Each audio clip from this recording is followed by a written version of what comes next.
Olá e bem-vindos. Hoje vamos mergulhar em fontes que descrevem a Camarilla, uma sociedade secreta de vampiros que, opera nas nossas sombras há mais de 500 anos. A nossa missão aqui é entender o código de leis deles, as tradições. Mas em vez de só listar, vamos investigar uma tese que, para mim, parece central nessas fontes. E qual seria? Que essas leis não são só regras de sobrevivência. Elas formam um sistema projetado para, usar a paranoia e a ambição de cada um para que a organização se policie sozinha. Através da desconfiança mútua. Faz sentido. Exato. Tem uma citação que já dá o tom. A Camarilla não existe para proteger a humanidade. Sua função é garantir a existência mais segura e lucrativa possível para seus membros. Bem direto ao ponto. Totalmente. Então, por onde a gente começa a desmontar essa fortaleza de desconfiança? Qual é a primeira e mais importante muralha? Começa com a lei mais fundamental de todas, a pedra angular que sustenta todo o resto. A primeira tradição, a máscara. A máscara. A premissa é simples, mas é absoluta. A existência dos vampiros tem que permanecer um segredo para a humanidade. É uma regra tão vital que é reconhecida até por seitas inimigas, sabe? Entendi. Sem a máscara, eles acreditam que não sobraria nada. Seria, sim, o fim de tudo. E a punição por violar essa regra é a mais severa possível, né? A morte final. Sim. O interessante é que as fontes mostram que a aplicação não é preto no branco.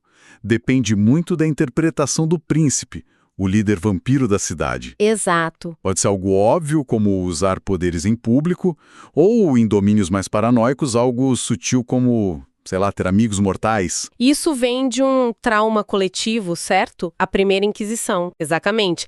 A Inquisição foi o evento que quase exterminou a espécie deles. Os anciãos que sobreviveram carregam essa memória como uma cicatriz muito profunda. Para eles, qualquer risco, por menor que seja, é inaceitável. E essa paranoia foi basicamente codificada em lei. Certo. A fonte até menciona que o conclave de St. Louis, em 1995, expandiu a máscara. Declarou que interagir com outros seres sobrenaturais também podia ser uma quebra da lei. Ah, então deu mais poder para o príncipe. Exatamente. Deu um poder discricionário ainda maior para punir qualquer um que ameace a estabilidade, seja essa ameaça real ou imaginária. E aqui a coisa fica complexa. As fontes mencionam o desafio moderno.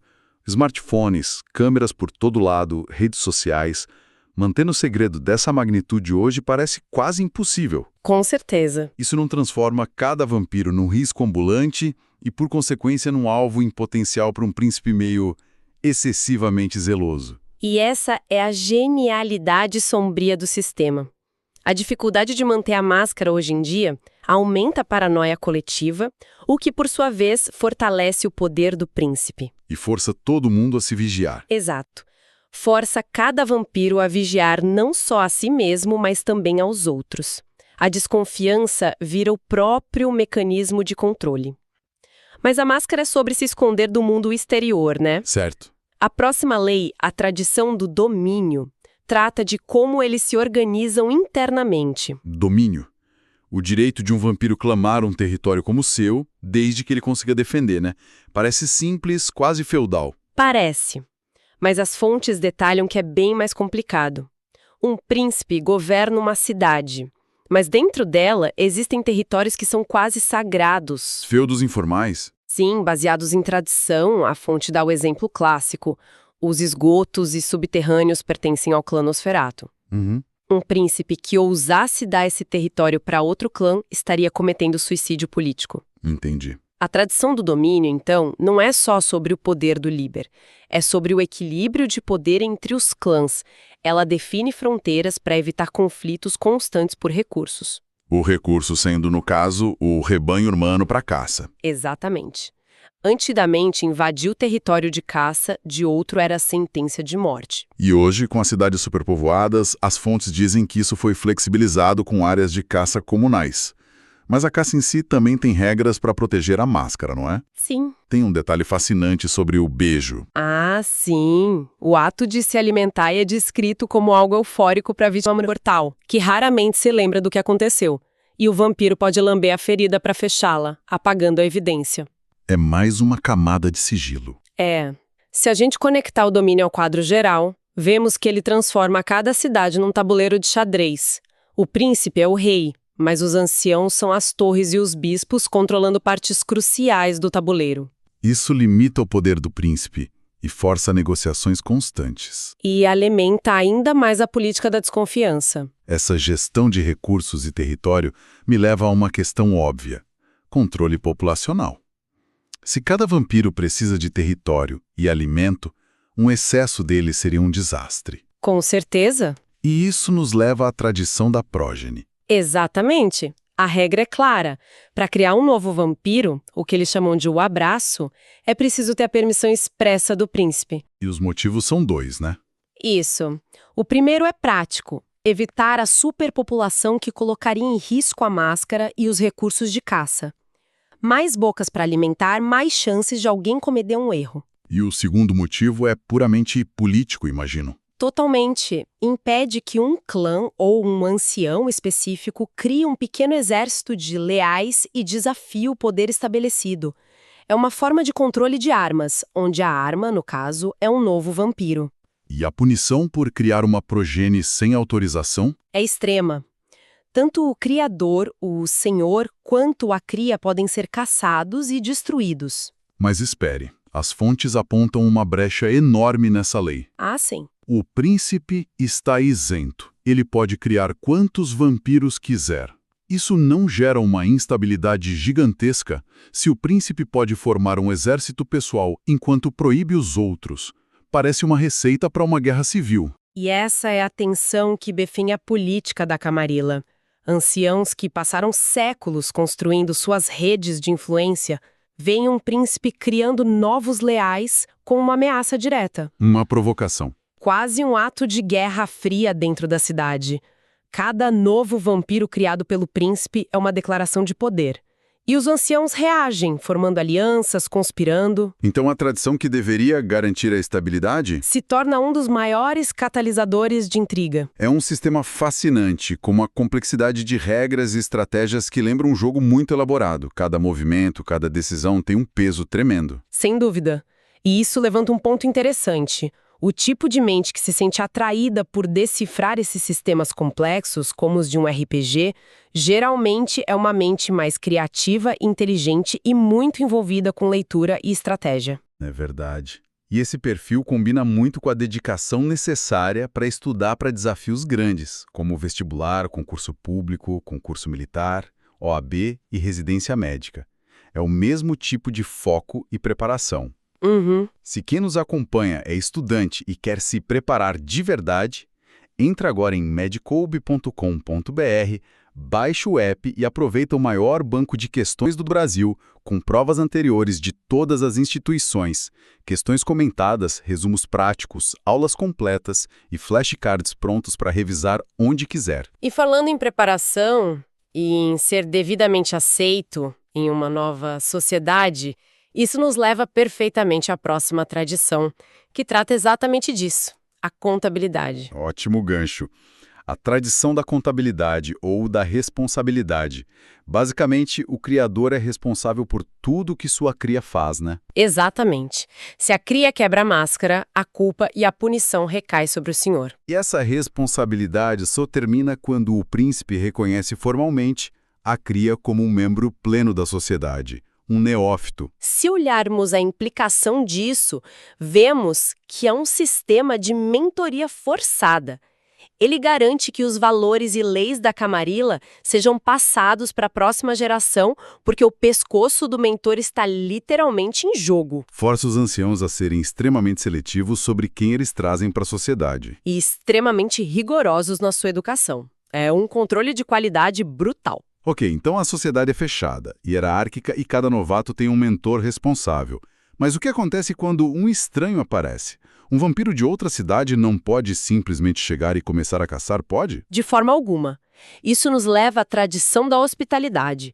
Ao chegar em um domínio que não é o seu, você deve se apresentar ao príncipe. É uma demonstração de respeito à autoridade dele. Não fazer isso é visto como um desafio direto. Ou pior, como um ato de um espião inimigo, seja do Sabá ou dos Anarques.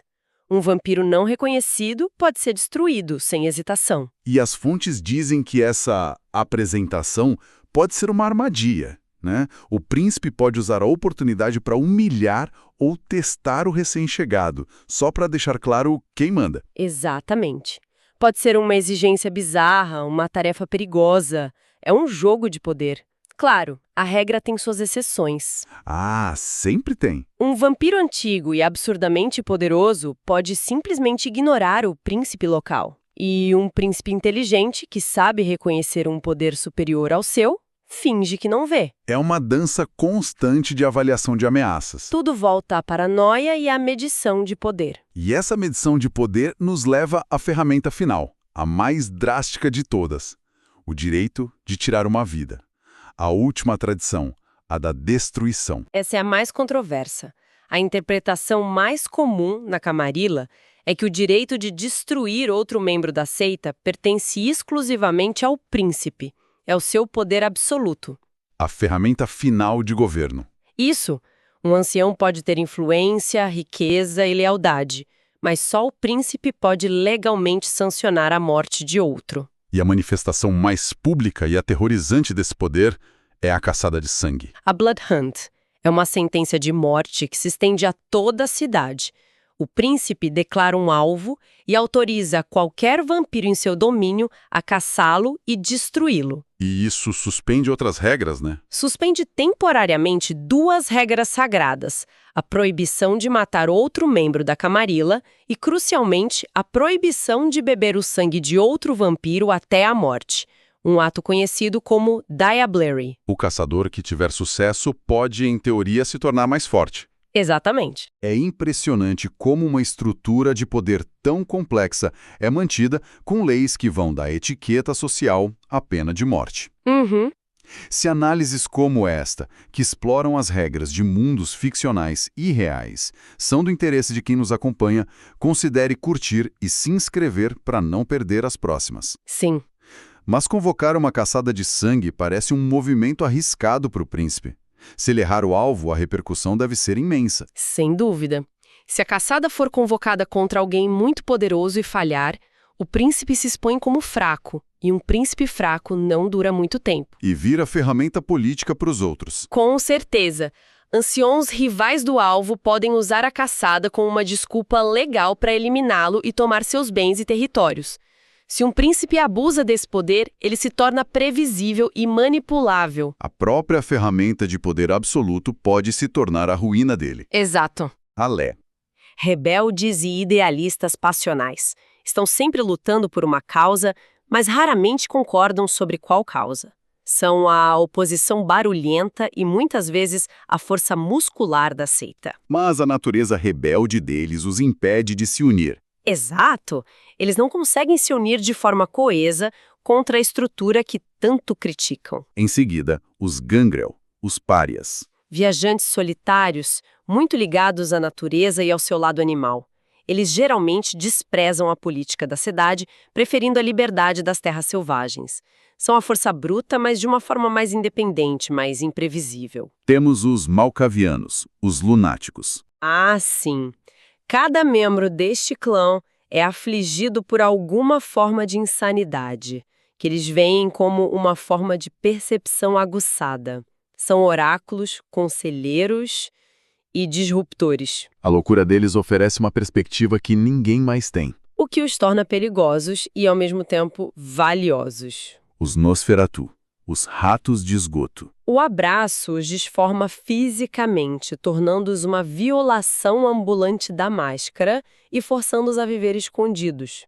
Essa exclusão, no entanto, os transformou nos maiores coletores de informação da sociedade vampírica. Eles sabem de todos os segredos. E isso lhes confere um poder imenso e os torna surpreendentemente unidos como clã. Depois, os toreador, os artistas. Socialites obcecados com a beleza, a arte e a paixão.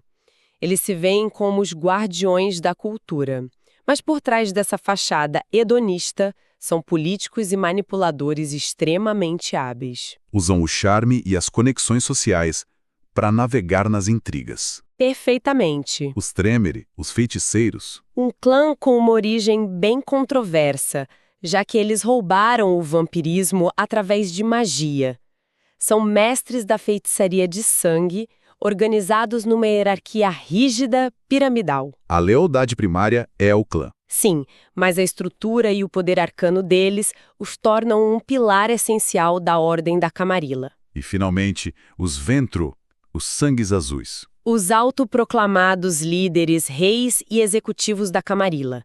Eles veem a liderança não como um direito, mas como um fardo. Focados em poder, política e finanças, eles são a espinha dorsal administrativa da seita. As fontes sugerem que, sem a ambição e organização dos Ventru, a Camarilla já teria desmoronado há séculos. Com certeza. Então, no final das contas, os 7 clãs formam um ecossistema disfuncional, mas que funciona. É uma ótima definição. Ventru e Miturador administram, Tremere fornecem ordem mágica, Nosferatu informam, Brujah e Gangrel são a força e a oposição, e os Malkavianos oferecem a perspectiva do caos. Todos presos juntos por essas tradições. Exatamente.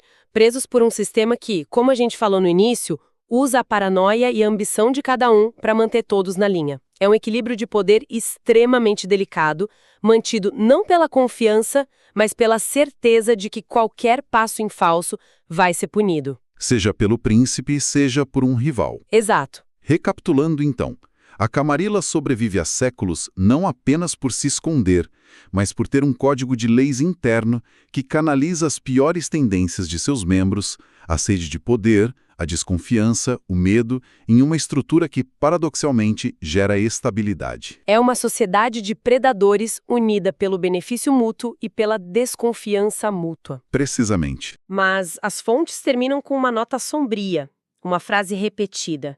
A Gehenna em breve estará sobre nós. Isso nos deixa com uma pergunta para reflexão.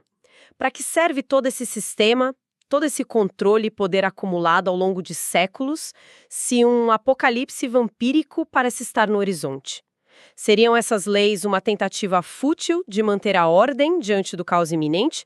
Ou a única ferramenta que eles realmente possuem para, talvez, ter uma chance de sobreviver?